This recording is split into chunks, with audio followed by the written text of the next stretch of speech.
Quite a few people ask me, Dale, I love your 6-monitor setup. What is it? How does it work? What's the mount? In this video I'm going to tell you.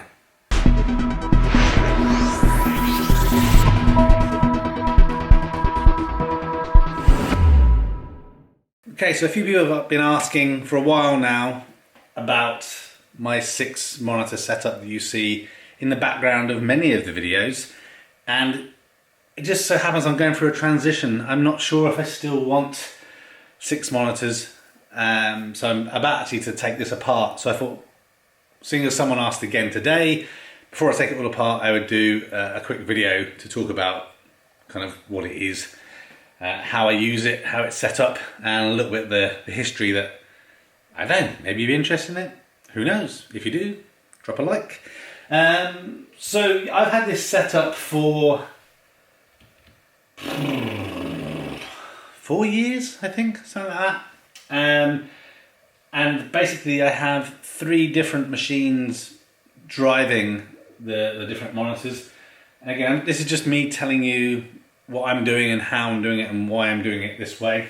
So the key thing that everyone asks about is, what is the stand? So it is a NovaTech stand. I'll put a link in the description. They no longer actually make this stand, but obviously NovaTech do make other stands that will do something similar.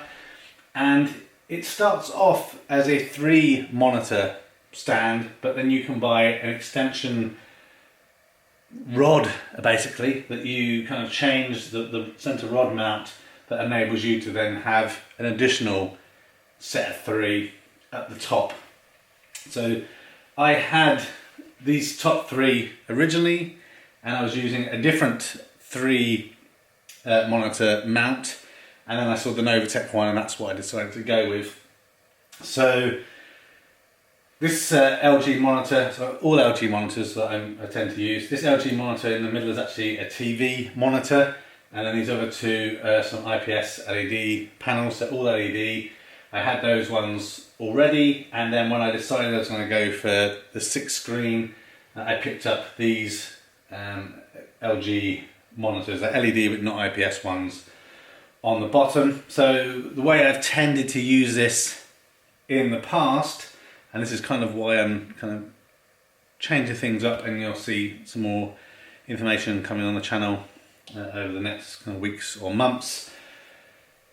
In addition to these 6, as crazy as this sounds, I do normally have another monitor over to the one side, which is an AOC monitor, which you've seen on the channel before. I reviewed it a while ago.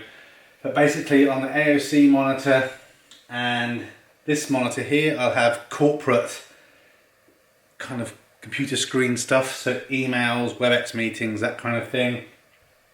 This monitor tend to not have been using that much, but will be connected up to my gaming PC, and I just haven't used that one in absolutely ages. These top 2 are kind of what I refer to as my personal computer stuff. So I'll have Twitter information up on this other screen, and on this one I have personal emails and personal browsing, that kind of thing. And then on these 2 monitors, they're other work related stuff, but not corporate related work stuff, so more stuff related to what my team is doing. So these 2, the one that you can't see, the AOC monitor, we run off a Windows PC laptop. This top monitor here I would have connected to my Windows gaming PC. These 2 attached to my Mac Mini, and these 2 attached to a MacBook Pro. So that's kind of how I'd have everything set up and how I drive it. You can see on the back that cable management actually isn't too bad, so it doesn't look completely messy. It's pretty decent. The thing that I don't really like about how I have the setup, again, it all comes down to a cost / appearance-y type situation, is that obviously because I'm using 3 different monitors at the top, the shape and the fit doesn't kind of fit quite as smooth, and these LG monitors all have buttons on the bottom, which isn't ideal if you're using kind of six monitors, really. So the obvious question is, do you really need 6 monitors? And obviously the honest answer is no. I think most people do benefit from having at least 2 monitors. But 6 is overkill. I remember when I first got the 6 monitor set up, it was kind of information overload and took me a good couple of days to kind of get used to it. But then I felt like I just couldn't live without it. But what I'm finding more and more now is I'm not really doing much on this monitor that I had my gaming PC set up for. Because if I'm gaming, I'm not working, so I just tend to run that from the 4K monitor that I have over to the one side, so I don't really need that one. This one, again here at the bottom, which is again the corporate one that I'm using for emails and stuff like that. Using that one all the time, so I need at least one monitor. This one here for my non-corporate work stuff, definitely need that, so that's 2 monitors. And this one on the side, I would use occasionally, but I've been noticing more and more it's just kind of sat there with a browser window and I'm not doing too much, and I would tend to just flick between desktops on this screen, so probably don't need that one. So that's 2 monitors that we've got rid of and only needing 2. And then up here we have again my personal machine that I'm using for email and browsing and stuff like that, so I definitely need that one. So now we have 3 that we need, and this one up here that literally all I use it for is TweetDeck, to keep on top of kind of what's happening in the communities that I'm interested in. So I don't actually need that one. So again, perhaps I could replace that with a tablet or something like that. So I've decided really I need 4 monitors to continue to kind of follow my workflow. So that's what I'm kind of looking at. I still will have the AOC one over here that I can use for gaming and what have you.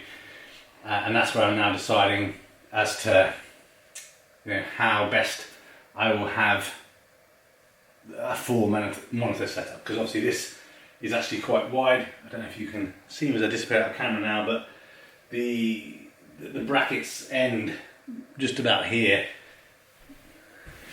to here. So again, I don't want that to be visible from the background. That's how, looking on the NovaTech website recently, I realised that they don't make this exact stand anymore.